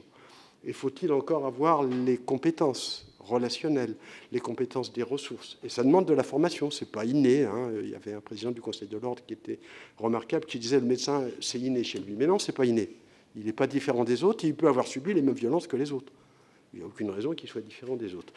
À partir de ce moment-là, je pense qu'il vaut mieux non seulement avoir des lieux de ressources, d'expertise qui sont importants, mais également, pas se contenter de ça, mais former l'ensemble des soignants, que ce soit les infirmières, les médecins, les services sociaux, pour qu'ils puissent être des relais, parce que plus on aura de monde qui sont formés à ce genre de prise en charge, plus on pourra aider et les victimes et les agresseurs qui parfois ont été victimes aussi. Et plutôt les avoir au même lieu. Aujourd'hui, on essaye de mettre en place ce qu'on appelle des microstructures dans les maisons de santé, dans les CPTS et les coordinations de soins, qui sont des lieux où, une fois par semaine, vont venir à l'endroit où il y a plusieurs médecins, un avocat, une assistante sociale et d'autres ressources, pour qu'au même endroit, il y ait une porte d'entrée unique et que les gens reçoivent plus facilement les victimes et puissent ensuite les soigner, parce que le psychotraumatisme, il y a des méthodes de soins spécifiques. Quand les gens ont des souffrances qui restent ancrées dans le corps et qui se manifestent, il y a des méthodes qui sont validées, qui sont aidantes. La réforme de Monsi est un premier pas. Il y a eu des assises de la psychiatrie, de la santé mentale, où j'ai un peu œuvré. Mais c'est un premier pas qu'il a fallu des années pour simplement commencer à ouvrir et qui n'est pas encore arrivé à ce qu'on ait des ressources suffisantes. Voilà pour une première orientation des choses. Merci Francis. Alors on a fait largement le tour des constats, des chiffres et maintenant on sait quand même que la question la plus importante, c'est comment faire pour non seulement enrayer la hausse de ces violences, mais surtout quelles sont les solutions pratiques à mettre en œuvre aujourd'hui et demain pour faire en sorte qu'il n'y ait plus de victimes. Alors en France, à l'occasion des élections présidentielles, ça a été l'occasion pour beaucoup de structures de mettre en place un plaidoyer très fort avec des propositions très concrètes. Et donc je me tourne à nouveau vers Clémence et Françoise, et peut-être d'abord Clémence pour faire le point sur le plaidoyer qui a été porté par la FNCIDFF sur ces sujets, et plus particulièrement sur la question de la prise en charge et du repérage des femmes victimes de violences. Oui, merci. Bon, on a déjà évoqué quelques pistes. Je crois que la première étape, c'est la prévention. Et on a déjà évoqué l'importance des campagnes, notamment des campagnes nationales, pour à la fois définir, mais aussi dénoncer les violences, et surtout pour faire connaître les structures qui peuvent aider, les associations ou les dispositifs qui peuvent venir en aide aux femmes victimes de violences, comme le 3919, le numéro d'écoute, les associations comme celle de la FNSF ou les nôtres, les centres d'information, et tous ces dispositifs qui sont des solutions pour les femmes victimes de violences. On a évoqué aussi la question de l'éducation qui est essentielle. Sur la question des violences sexuelles, d'ailleurs, peut-être que vous savez que la loi prévoit 3 séances d'éducation à la sexualité par an à chaque niveau scolaire, de la maternelle jusqu'à la terminale. Qui a reçu 3 séances d'éducation à la sexualité par an? Voilà, quelles que soient les générations représentées ici, je crois que c'est unanime, on le sait, la loi n'est pas appliquée. Alors le jour où la loi sera appliquée, et ça c'est notre première demande, c'est que la loi soit enfin appliquée et que l'État mette en œuvre ces séances d'éducation à la sexualité, pas uniquement sous l'aspect prévention des maladies sexuellement transmissibles. L'éducation à la sexualité, c'est pas uniquement prévenir les maladies sexuellement transmissibles, c'est aussi et surtout découvrir la sexualité, mais une sexualité dans le respect de chacun et une sexualité du consentement. Qui se base en tout cas sur le consentement. Et puis c'est aussi la prévention de l'ensemble des discriminations liées justement à l'identité sexuelle ou à l'orientation sexuelle. La deuxième étape, c'est d'améliorer le repérage. Alors, vous avez signalé l'importance de la formation des professionnels qui sont vraiment en première ligne pour détecter les violences et orienter les femmes aussi vers les structures adaptées. Souvent, nous, en formation, on rassure les professionnels en leur disant, effectivement, n'ayez pas peur de poser la question parce qu'on va vous donner les outils pour répondre et surtout pour orienter vers des professionnels qui sont formés pour accompagner ces femmes. L'importance aussi de sensibiliser les entreprises. Nous, on mène un programme avec, on va d'ailleurs présenter le 30 novembre une méthodologie qu'on a développée pour accompagner les petites et moyennes entreprises dans la prise en compte des violences conjugales. De plus en plus, les entreprises prennent conscience du fait que les violences conjugales, ça concerne aussi l'entreprise, que dans l'entreprise, il y a des femmes victimes de violences conjugales, que leur efficacité au travail, leur présence même au travail est empêchée par ces violences conjugales et que c'est dans l'intérêt de l'entreprise, mais aussi c'est une question de responsabilité sociétale, hein, que d'accompagner, d'orienter ces femmes, voire même de développer des dispositifs pour les aider à sortir des violences. Et ça, c'est, je pense, une grande avancée que de permettre aussi à ces femmes d'être mieux protégées grâce à l'entreprise et à leur employeur. Il y a également la question de la prise en charge. Alors, vous savez qu'on a parlé des associations. Nos associations prennent en charge les femmes victimes de violences en leur proposant un accompagnement pluriprofessionnel. Donc, chez nous, il y a à la fois des juristes qui permettent d'informer les femmes sur leurs droits, de les informer aussi sur la procédure pénale, qui leur proposent aussi, on a des psychologues qui proposent un accompagnement psychologique, et puis on a des conseillères en insertion professionnelle qui proposent aux femmes qui sont sans ressources une aide pour justement retrouver un travail ou une formation. Parmi les femmes qui sont reçues par les CIDFF, on a 45% de femmes victimes qui sont sans emploi et 31% qui sont des femmes au foyer. Donc on voit bien que l'autonomie économique, c'est un enjeu extrêmement important. Donc l'accompagnement qui est réalisé par les associations, il est essentiel et il doit être davantage soutenu par l'État. C'est aussi une demande que l'on a que de renforcer ce soutien de l'État à ces associations qui mènent une mission de service public. Vous avez parlé des soins, c'est extrêmement important, mais aujourd'hui, il y a une problématique d'offre, mais aussi une problématique d'accès. Et notamment dans le domaine de la santé mentale, pour les femmes qui n'ont pas les moyens financiers pour aller pour consulter des thérapeutes dans le privé.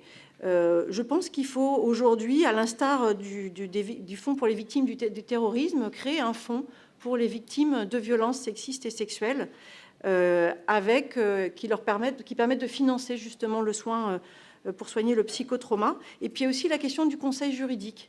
La Fondation des femmes a sorti une étude à laquelle on a contribué qui calcule le coût d'une procédure judiciaire pour les femmes, c'est 10 000 € en moyenne.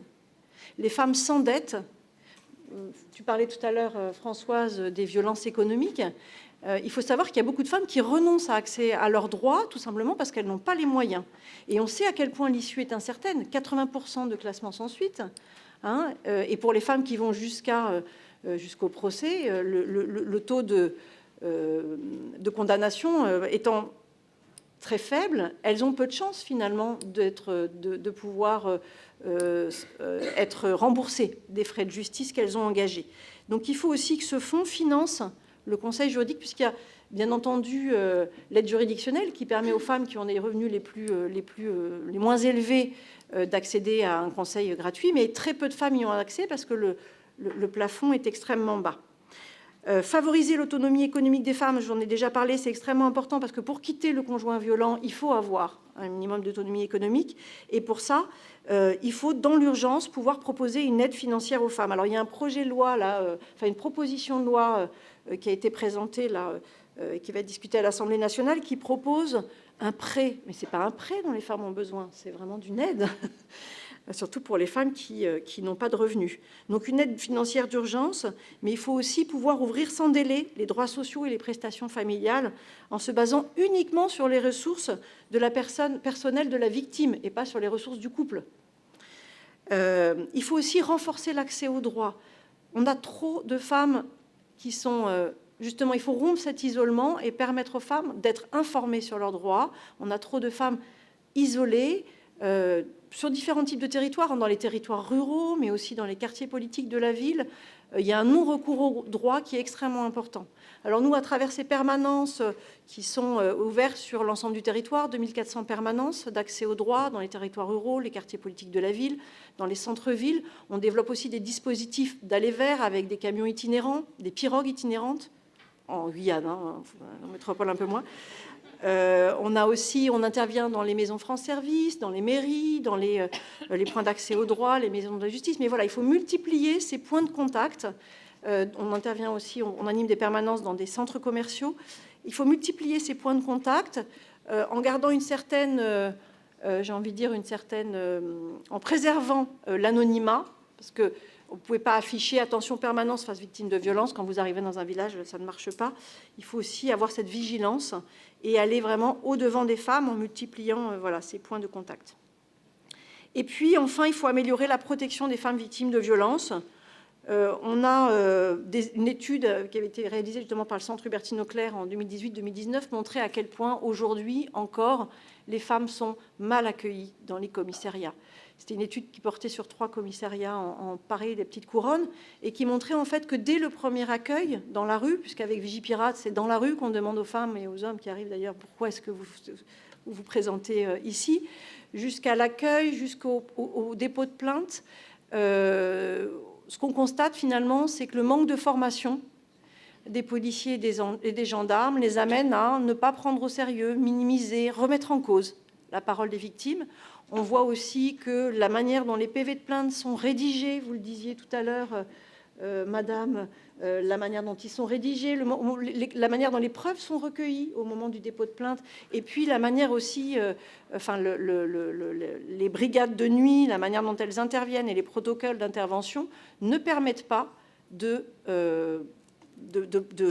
véritablement de protéger les femmes et d'engager une procédure dans les meilleures conditions. Il faut également multiplier les dispositifs de protection. En France, on a la chance d'avoir donc adopté des mesures qui sont vraiment protectrices pour les femmes. Je pense à l'ordonnance de protection, au téléphone grave danger, au bracelet anti-rapprochement. Mais aujourd'hui, ce qu'on constate, c'est qu'ils ne sont pas assez attribués, proposés. Il faudrait multiplier par 10 la délivrance des ordonnances de protection et également davantage déployer les bracelets anti-rapprochement et les TGD parce qu'ils ont fait leurs preuves. Et on voit que les femmes qui en bénéficient, parmi les femmes victimes de féminicide, on n'a pas de femmes qui disposent d'un téléphone grave danger ou qui sont protégées par un bracelet anti-rapprochement. Hein, donc c'est des dispositifs qui ont fait leurs preuves. Nous, on demande aussi la création de magistrats spécialisés qui seraient en capacité en fait, d'articuler les mesures civiles et pénales. Mais je crois que Françoise, tu vas en parler, donc je ne vais pas m'étaler. Et puis, pour finir, je pense qu'il faut aussi vraiment améliorer la protection des femmes étrangères. Pour ça, il faut former les personnels des préfectures à la question des violences conjugales et sexistes et sexuelles. Il faut prévoir dans chaque préfecture la désignation d'une personne référente pour l'accueil des femmes étrangères victimes de violences conjugales ou familiales ou de la traite des êtres humains. Aujourd'hui, ces femmes ne sont pas protégées. Elles doivent pouvoir disposer d'une protection et d'un droit au séjour lorsqu'elles sont victimes de violences à caractère sexiste et sexuel. Mais pour ça, il faut des moyens, et on évalue à environ 1 milliard d'euros le déploiement de ces mesures. Et si on veut que les lois soient appliquées de manière effective dans notre pays et que les femmes aient vraiment bénéficient pleinement de leurs droits, il faut vraiment des moyens supplémentaires. Et c'est environ 1 milliard d'euros par an qu'il faut pour protéger les femmes victimes de violences dans notre pays. Merci beaucoup Clémence.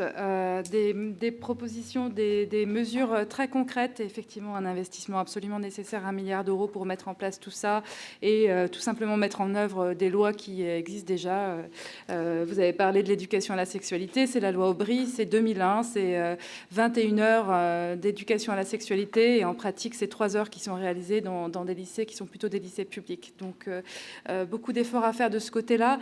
Avant de poser la question à Françoise, et je sais parce que Madame la Ministre, vous devez partir, mais juste avant que vous partiez, j'en profite pour vous poser cette question. Clémence a abordé le sujet de la justice spécialisée, de la professionnalisation des magistrats. Justement, vous, dans votre projet de loi, et vous travaillez sur ces sujets, est-ce que vous pouvez nous en dire plus ? J'ai vu que vous aviez fait retarder l'horloge. Ah oui. Bien joué, mais... Non, mais donc rapidement.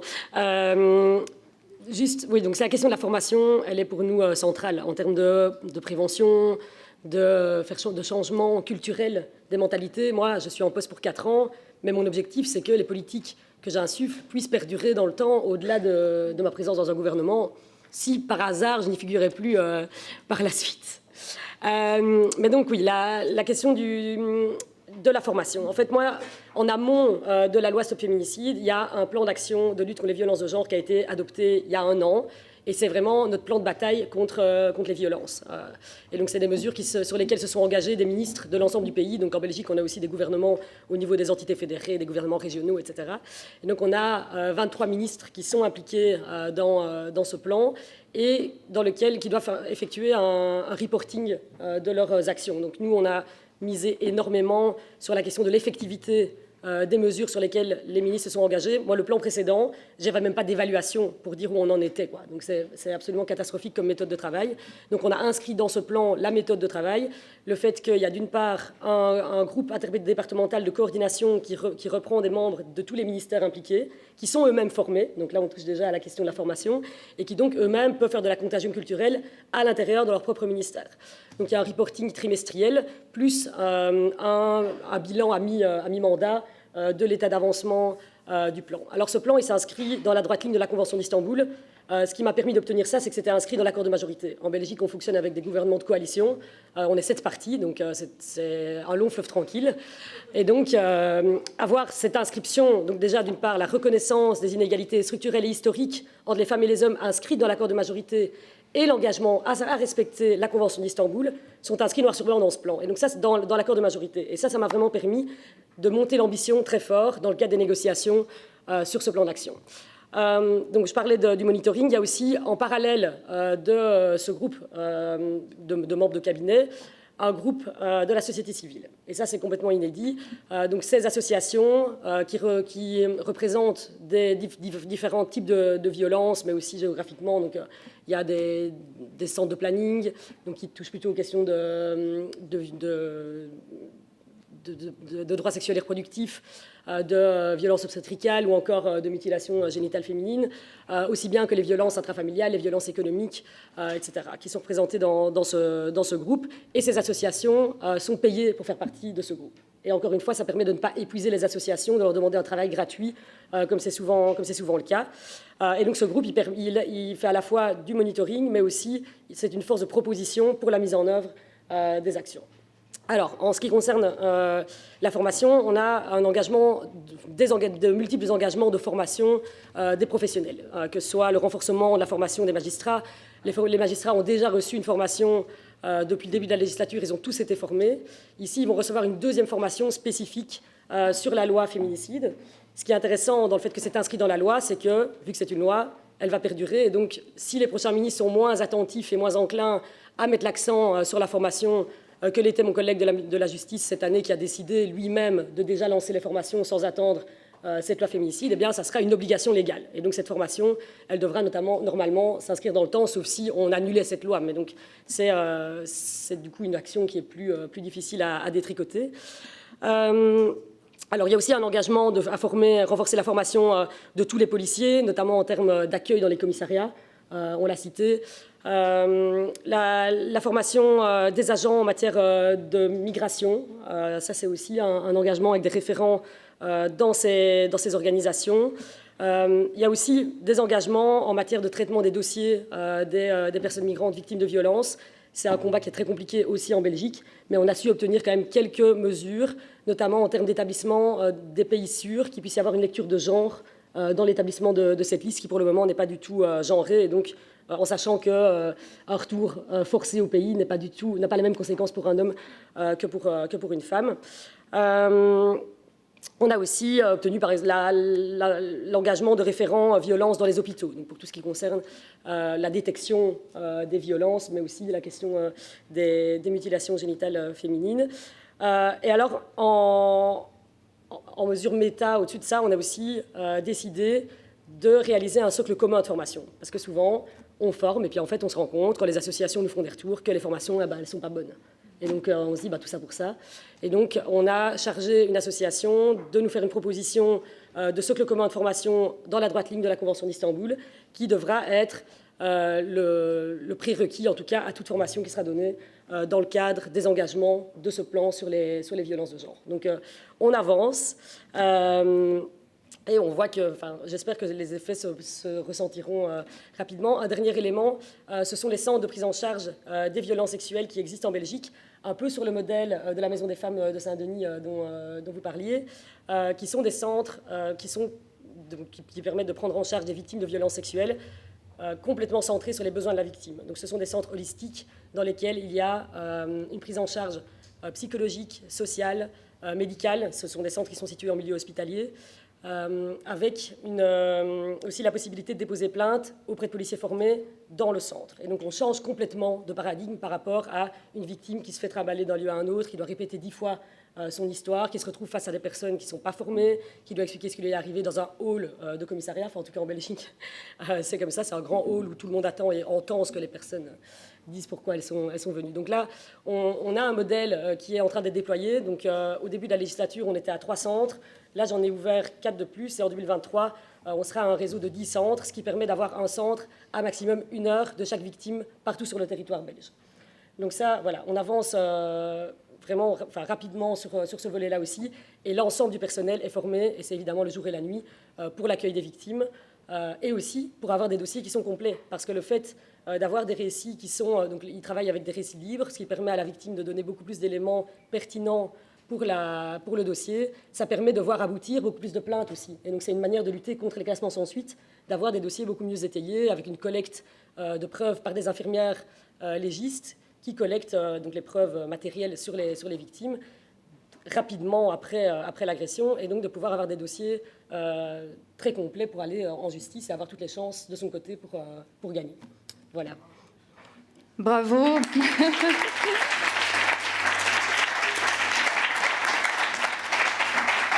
Merci Madame la Ministre. Je vous libère. Merci beaucoup d'être venue. Et bravo encore pour votre travail engagé. Merci. Au revoir. Alors, on n'a plus beaucoup de temps, mais Françoise, est-ce que vous voulez rebondir sur la question de la justice spécialisée? Oui, tout à fait. Juste pour rappeler, effectivement, il y a un texte que tout le monde devrait connaître par cœur, c'est la Convention d'Istanbul. Quand on travaille sur les violences, on ne peut pas se passer de cet instrument qui comprend les 4 piliers nécessaires à la lutte contre les violences. La prévention, la protection des victimes, la répression et les politiques intégrées, c'est-à-dire comment l'ensemble des acteurs, institutions, associations travaillent ensemble au plus près des victimes. Donc voilà, je pense que ce sont un texte et il faut lire le rapport explicatif. Et la Convention d'Istanbul s'inscrit bien dans les questions de violences sexistes à l'encontre des femmes et comprend toutes les formes de violence. Et juste pour dire que c'est vrai qu'au 39-19, on a peu d'appels pour les mutilations sexuelles féminines, pour le harcèlement sexuel au travail. On travaille avec d'autres partenaires. Violences sexuelles, CFCV, la VFT, le GAMS, la fédération GAMS, voilà. Mais c'est vrai que ce n'est pas un numéro très connu, finalement, non plus des femmes victimes de mutilations sexuelles pour laquelle on pourrait orienter ensuite vers les partenaires de proximité. Donc, pour revenir un petit peu sur les améliorations, en tous les cas, en termes de violence conjugale, pour nous, ce qui serait important, ce serait de créer des juridictions spécialisées sur le modèle espagnol, ou à minima des pôles, parce que le système judiciaire français est complexe, mais en tous les cas, on voudrait des pôles spécialisés au sein de chaque tribunal judiciaire qui permettraient de regrouper les procédures pénales et civiles et qui permettraient que les procédures aillent plus vite. Parce que la difficulté aujourd'hui, c'est que le procès peut arriver 6, 8 mois, 1 an, voire plus après une plainte, après des premières mesures de protection. Et donc, on a vraiment une difficulté majeure sur la question de la rapidité de la réponse et une réponse efficiente avec, on l'a dit, un certain nombre de plaintes classées sans suite. Ça veut dire aussi qu'en amont, ça a déjà été dit, il faut qu'on ait des policiers et des gendarmes formés, mais qu'on ait des brigades spécialisées qui soient présentes 24 heures sur 24. Alors c'est vrai que la difficulté, c'est que c'est un phénomène tellement majeur qu'il faudrait que ces brigades spécialisées soient nombreuses, conséquentes, et donc ça veut dire effectivement des moyens supplémentaires. Mais voilà, on a bien des brigades spécialisées sur d'autres thématiques, donc pourquoi pas sur ce phénomène qui est quand même très important pour les femmes victimes, et pas que les violences conjugales, mais aussi les violences sexuelles. Donc pour nous, c'est important d'avoir effectivement cette spécialisation. C'est valable aussi pour nos associations, c'est pour ça qu'on a une approche spécialisée aussi dans nos structures. Clémence en a parlé, mais aussi avec une approche de déconstruction des stéréotypes sexistes, je l'ai dit, mais ce qu'on dit dans la Convention d'Istanbul, l'approche de genre, en mettant les victimes au cœur de tous les dispositifs et en pensant que l'accompagnement, c'est éviter la victimisation secondaire des femmes, c'est-à-dire comment on la met au cœur de tous les dispositifs, et on se dit, si ma réponse là, qu'est-ce qu'elle peut provoquer sur cette femme, sur cet enfant, et comment on évite évidemment qu'elle se retrouve dans des difficultés et aussi revictimisée. Voilà, ça c'est un point. Donc les référents spécialisés, Clémence en a parlé pour les préfectures, je pense qu'il faut penser tout le parcours, comme en médecine, et médecine générale, qui peut repérer, qui peut faire un travail très important sur le repérage, et parfois plus, mais en tous les cas, on a besoin aussi de spécialistes, en tous les cas, surtout quand les situations sont complexes, dangereuses, et qu'on a besoin d'un suivi rapproché pour des femmes en grave danger. Nous, ce qu'on souhaite également, c'est... j'ai parlé des violences économiques, c'est aussi qu'on inscrive mieux dans la loi une définition claire et précise des violences conjugales dans le Code civil, incluant les violences économiques et administratives de l'ex-conjoint. Et puis, évidemment, qu'aucune plainte ne reste sans réponse pénale. Voilà, évidemment, c'est un élément qui doit absolument avancer avec le faisceau d'indices, les preuves. Voilà, donc une plainte, ça se construit. Quand une femme a déposé plainte, soit on est en flagrant délit et c'est évident. Quand ça ne l'est pas, il faut préparer le dépôt de plainte avec le maximum de preuves, bien entendu, et préparer les femmes aussi à ce dépôt de plainte pour rappeler les événements les plus importants.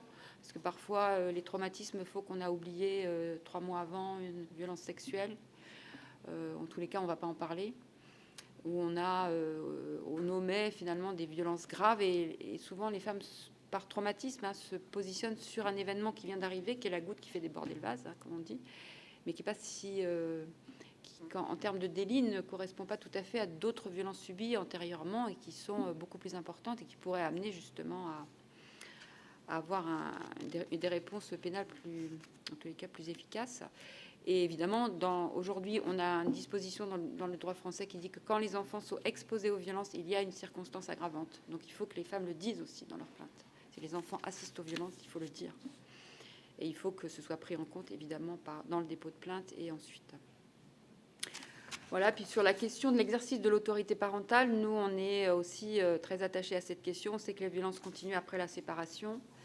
On a malheureusement encore des grandes difficultés sur les questions d'exercice de l'autorité parentale, c'est-à-dire les décisions qui sont prises conjointement par les parents. Et quand une femme est victime, si elle doit tout le temps demander l'autorisation à son agresseur, ça devient extrêmement compliqué et l'objet de nouvelles harcèlements. Mais également la question des droits de visite et d'hébergement. C'est-à-dire, pour nous, une situation de violence, ça veut dire droit de visite et d'hébergement suspendu, exercice de l'autorité parentale exclusif pour la victime. Et on donne éventuellement un droit de visite dans un lieu médiatisé avec des professionnels formés. On évalue la situation et après, on voit ce qui se passe au fil du temps, si les relations avec l'agresseur peuvent reprendre ou pas. Ou dans un cadre encadré avec ces lieux médiatisés, ces professionnels formés. Voilà, tout simplement pour dire qu'on a quand même d'énormes difficultés pour les femmes après la séparation et des violences qui se poursuivent à travers les enfants. Et donc là-dessus, les décisions judiciaires. Et je pense que si on rapprochait effectivement les procédures pénales et civiles au même endroit, je pense qu'il y aurait mieux de coordination et on n'aurait pas des décisions qui soient décalées par rapport au fait des violences. Je m'arrête là. Merci Françoise. Alors Iris, est-ce que toutes ces préconisations, ça suffirait pour adresser vraiment plus spécifiquement la question des violences sexistes et sexuelles dans l'enseignement supérieur ? Alors je pense que ces solutions sont extrêmement pertinentes, que ce soit en termes de formation ou de spécialisation des juges, des médecins, des policiers, et même la multiplication des cellules, des organismes comme la Maison des femmes. Effectivement, c'est hyper important. En revanche, c'est vrai que ça se concentre beaucoup sur les violences déclarées. Et nous, ce qu'on déplore, c'est que en fait, les étudiantes victimes de viols, que ce soit des viols entre étudiants, viol conjugal ou même des violences avec les professeurs, n'arrivent même pas au stade de rencontrer ces interlocuteurs. Si on reprend en fait le parcours d'une victime de viol étudiante, la première étape, ça va être de reconnaître la violence, de l'identifier, de savoir associer un nom à cette violence et une conséquence pénale. Alors effectivement, c'est quelque chose de très long globalement pour tous les types de violences, mais il y a une spécificité dans les violences de l'enseignement supérieur, c'est qu'il y a effectivement ce contexte de banalisation, minimisation, et ce contexte aussi de campus où finalement on a l'impression que on est dans un monde isolé et ce qu'on a subi n'est pas forcément grave. Donc il y a déjà cette première étape de identification de la violence. Ensuite, lorsqu'une étudiante va décider de parler, ce qui arrive dans 1 cas sur 10 finalement, et d'en parler à son établissement, elle va être souvent face en fait à des gens qui sont absolument pas formés. Nous, ce qu'on constate, c'est que dans seulement 1/3 des cas, on va rediriger l'étudiante vers un médecin, vers un suivi psychologique, un suivi juridique. Donc en fait, déjà à ce niveau-là, même quand l'étudiante parle, ce qui arrive rarement, elle est déjà mal reçue par des gens qui sont absolument pas formés. Ensuite, plusieurs possibilités.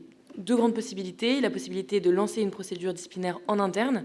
Donc dans ce cas-là, l'objectif, c'est en général d'éloigner l'agresseur, de mener une enquête, puis potentiellement de l'exclure pour assurer à l'étudiante victime un cadre d'études serein. Et ce qu'on voit en fait, c'est que le déclenchement de cette procédure disciplinaire est très rarement proposé, alors que c'est totalement une option. Et très souvent, en fait, les établissements vont même obliger l'étudiante à porter plainte en lui disant en fait, je ne pense pas que tu t'as fait violer si tu ne portes pas plainte, ça n'a pas l'air si important. Donc en fait, il y a vraiment ce processus derrière, on va culpabiliser encore une fois la victime et même refuser de lancer une procédure disciplinaire alors que c'est totalement dans son droit. En parallèle de ça, il y a effectivement la possibilité de déposer plainte. Et dans ce cas-là, c'est pareil, effectivement. Donc il y a tout ce qui se passe déjà au niveau judiciaire qui est compliqué et peu de sanctions derrière. Donc en fait, il y a tout cet enchaînement-là qui est vraiment un chemin semé d'embûches pour les étudiantes qui font qu'elles sont même jamais confrontées, parfois en fait, à des médecins spécialisés, des juges, et donc à cet ensemble de potentielles solutions. Et d'autres dysfonctionnements aussi dans cette procédure disciplinaire sur lesquels j'aimerais revenir. Mais en fait, c'est une solution qu'on propose très rarement aux victimes. C'est une solution qui a 2 cadres. Il y a le cadre universitaire, donc c'est vraiment le cadre public. Il y a une procédure qui a été dessinée, mais qui a été dessinée pour des cas de fraude aux examens, qui n'a rien à voir en fait par rapport à un cas de violence sexuelle et sexiste, et qui est absolument pas adapté. Les établissements privés n'ont pas de structure ni d'obligation légale, donc ils sont basés en fait sur cette procédure disciplinaire de fraude aux examens. Et du coup, en fait, c'est un processus qui est extrêmement violent pour les victimes. Elles vont devoir être confrontées à leur agresseur, donner toutes les pièces de leur dossier. Et donc, en fait, c'est un process qui va encore plus victimiser les personnes qui veulent parler. Donc, globalement, c'est un système délétère. Nous, ce qu'on propose, c'est effectivement, en se basant sur les 4 grands axes que vous citiez, première partie, donc effectivement, la prévention. Donc, sensibiliser les étudiants, former le personnel administratif, les professeurs, pour qu'ils soient à même en fait, de recueillir la parole et de bien réorienter les étudiantes et étudiants vers des structures adaptées. Deuxième axe, au moment donc, du coup, de déclenchement en fait, de ces procédures, il faudrait que les cellules de veille et d'écoute soient formées. Ce qu'on voit à l'heure actuelle, c'est que c'est absolument pas le cas. Donc certes, elles existent dans l'établissement public, dans les établissements privés, c'est pas encore le cas partout. Et en plus, c'est souvent avec des gens qui sont pas formés et qui ont un job à côté qui n'a rien à voir. Donc c'est encore plus problématique pour les victimes. Troisième grand axe, sanctionner. Et donc, dans ce cas-là, avoir une procédure disciplinaire qui est adaptée. Et donc là, il y a une réforme essentielle à faire par le gouvernement de cette procédure disciplinaire pour l'adapter enfin au cas de violences sexuelles et sexistes. Et dernier grand axe, vous en parliez Clémence, mais effectivement, débloquer des moyens financiers et humains. Actuellement, le gouvernement a débloqué 7 millions sur 5 ans pour la lutte contre les violences sexuelles et sexistes dans l'enseignement supérieur, ce qui est quand même très peu et très loin du milliard annuel. Donc voilà. Merci Iris. Alors l'heure tourne et je me tourne vers Alimata pour le mot de la fin. Alimata, est-ce que tout ça, ça suffit? Comment est-ce qu'on fait pour en finir avec l'excision et empêcher les femmes victimes de devenir à leur tour bourreaux et de répéter cette situation? Oui, c'est vrai que le propre de l'excision, c'est que celles qui nous amènent à l'échafaud l'ont également subi. Et on peut monter, comme je vous l'ai dit précédemment, de génération en génération. Souvent, quand on parle de réparation par rapport aux femmes qui ont été victimes de l'excision, on leur dit t'as qu'à te faire réparer par un chirurgien. Je tiens à préciser que nous ne sommes pas des voitures, nous sommes des corps faits de chair et de sang, et donc on ne répare pas une voiture comme on répare un corps. C'est 2 choses distinctes. Pourquoi je le dis? Parce que Moi, je me souviens d'un chirurgien qui avait dit « Ouais, vous inquiétez pas, en 45 minutes, c'est fait, hop, hop, hop. » Mais ce que je dis, c'est véridique. Hein. Et il s'avère que, sans doute, la réparation chirurgicale a pris 45 minutes, mais la réparation psychique, c'est quoi? C'est une vie pour se remettre de ce traumatisme. Et souvent, quand vous faites ce type d'opération, on ne vous le dit pas. On ne vous le dit pas que le gros du problème, il est psychique. Et que c'est un travail qui est sur du long terme. Donc quand on veut faire évoluer déjà les choses, c'est oser dire les choses telles qu'elles sont. Quand moi j'entends par un gynécologue obstétricien, c'est à Lille, qui me disait qu'elle cherchait à sensibiliser sur la question des mutilations sexuelles faites aux femmes, et quand elle en parle aux sages-femmes et que les sages-femmes disent elles n'osent pas, mais si à ce moment-là, vous n'osez pas parler de la question de l'excision à des femmes, parce qu'au moment de l'accouchement, vous voyez, il y a des femmes qui ont de très grosses difficultés à cause de ça, mais si vous ne leur en parlez pas, mais qui est-ce qui va leur en parler? Donc si on veut le changement, c'est que dans les différentes sphères, c'est qu'on ose en parler. Donc le tabou, il n'est pas que chez les victimes. Le tabou, il est également en dehors de cela. Que ce soit dans le corps médical, un gynécologue qui regarde une femme et que la femme lui pose la question « Est-ce que je suis comme toutes les autres ?» et que la gynécologue répond « Oui », la victime, elle n'est pas dupe. Donc c'est très très important de tenir un discours de vérité. On nous doit la vérité. Et je pense que le changement, il s'opère également dans le fait que je vais parler à ma mère. Je vais parler de cette problématique à ma mère. Je vais oser briser le tabou à l'intérieur, parce que c'est plus compliqué de le briser à l'intérieur de la famille qu'à l'extérieur. C'était plus facile pour moi d'aller dans les médias que d'aller parler de cette question-là à ma mère. Mais il y a un moment, si on veut que les choses s'arrêtent, il faut pouvoir mettre des mots. Et ce qui est important, c'est aussi de faire le lien avec les femmes entre ce qu'elles subissent dans leur corps et l'excision. Parce que quand vous discutez avec elles, elles ont tendance à croire c'est normal d'avoir mal. Elles ont intégré la douleur à leur condition de femme. Et vous avez certaines femmes, suite à l'excision, qui ont des douleurs constantes au niveau du vagin. Et pour elles, c'est tout à fait normal. Et donc, quand elles osent en parler, parce que la difficulté, c'est oser dire « j'ai mal », est-ce qu'on peut faire quelque chose dans cette partie intime, cette partie qu'on cherche à cacher? Et à partir du moment où elles osent, je pense que le changement, il s'opère par là. À partir du moment où elles commencent à mettre des mots, elles font le lien de cause à effet entre ce qu'elles ont subi et ce qu'elles vivent dans leur corps. Et également le fait de pouvoir parler aux professionnels de santé, qu'ils osent discuter avec les victimes, qu'ils osent parler de cette question-là, des conséquences. Et oui, l'aspect psychique, c'est long. Vous imaginez bien attraper un corps d'enfant et le couper le clitoris à vif, on ne se rétablit pas comme ça rapidement. Donc moi, je pense que les solutions, c'est sur le long terme, c'est en libérant la parole, c'est en osant poser les questions, mais le docteur, c'est ce que vous disiez précédemment, en osant poser les questions. Et quand il y a un risque, on fait un signalement. On ne dit pas, non, j'ose pas. Non, on fait un signalement. Une petite fille est en danger, et c'est un danger de mort. Hein. Parce qu'il y a des petites filles qui meurent suite à l'excision. Voilà. Merci. Et je vois Francis, le médecin qui acquiesce à tout cela. Francis, vous voulez dire quelques mots? Vu l'heure qui avance, oui. J'ai bien aimé le mot de la ministre belge, qui était le mot, cette période où on n'est pas encore sorti de la Covid, contagion. C'est un mot, bien sûr, qui est à double connotation, mais contagion dans les ministères. Pour que nous soyons capables, chacun d'entre nous, mais aussi dans les ministères, mais aussi ailleurs, de pouvoir parler de ça, c'est un travail personnel avant tout. Parce que si ce travail n'est pas fait, on n'a pas les mots, on ne l'a pas appris. Au Québec, on apprend aux enfants à 4 ans en maternelle à pouvoir dire non. En France, on n'arrive pas, et ça fait 30 ans que le consentement est en maternelle. Quand on commence à faire ça en France dans une école maternelle en 93, sur 10 enfants, il y en a un qui a déjà subi des violences. Et donc pour pouvoir faire ça, il faut aussi que dans les ministères, la loi, si elle est en avance sur la capacité de la société de l'accueillir, elle ne règle pas le problème. Elle est indispensable. Il faut de la loi, il faut du rappel à la loi, il faut qu'il y ait des limites qui soient posées. Mais aujourd'hui, j'étais en conseil municipal hier soir, il y a de nouveau une jeune dealer qui s'est installée dans une cité, ils sont déjà convoqués par le procureur et puis il ne se passe rien, les prisons sont pleines. Donc la loi, elle ne peut pas tout. Pour qu'on puisse faire quelque chose, je pense qu'il y a besoin que chacun d'entre nous travaille sur ce domaine-là. Il y a besoin de formation, il y a besoin de spécialistes, il y a besoin d'en parler, il y a besoin d'être ensemble. Et que c'est cette espèce de diffusion qui peut permettre que, quand on fait de l'éducation sexuelle, on ne parle pas que de VIH, mais on parle aussi de ce que c'est la sexualité, de ce que c'est l'amour, de ce que c'est aller bien, et que c'est l'important, primordial, et qui, petit à petit, commence, grâce à des réunions comme celle-là, entre autres, à prendre sa place. Merci en tout cas. Merci. Merci Francis. Merci. Merci à toutes. Merci Iris, Clémence, Françoise, Alimata et Francis. Merci infiniment pour vos témoignages et puis vos actions, votre engagement et vos perspectives. C'est inspirant et c'est positif. J'en profite pour vous signaler, si la question des juridictions spécialisées vous intéresse, parce que c'est un plaidoyer fort que beaucoup d'entre nous portons.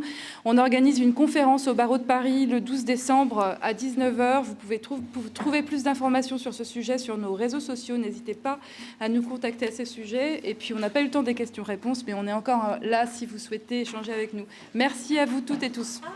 Et le livre.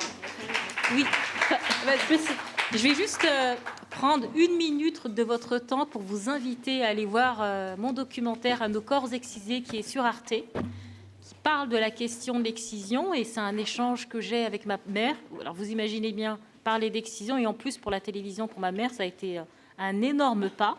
Et il y a mon livre « À l'ombre de la cité Rimbaud » où je retrace le parcours lié à l'excision, mais également à la réparation chirurgicale et comment fait-on pour se construire quand on est déchiré entre deux mondes. Donc je parle du rôle de l'école, parce que c'est un élément important également. Merci beaucoup.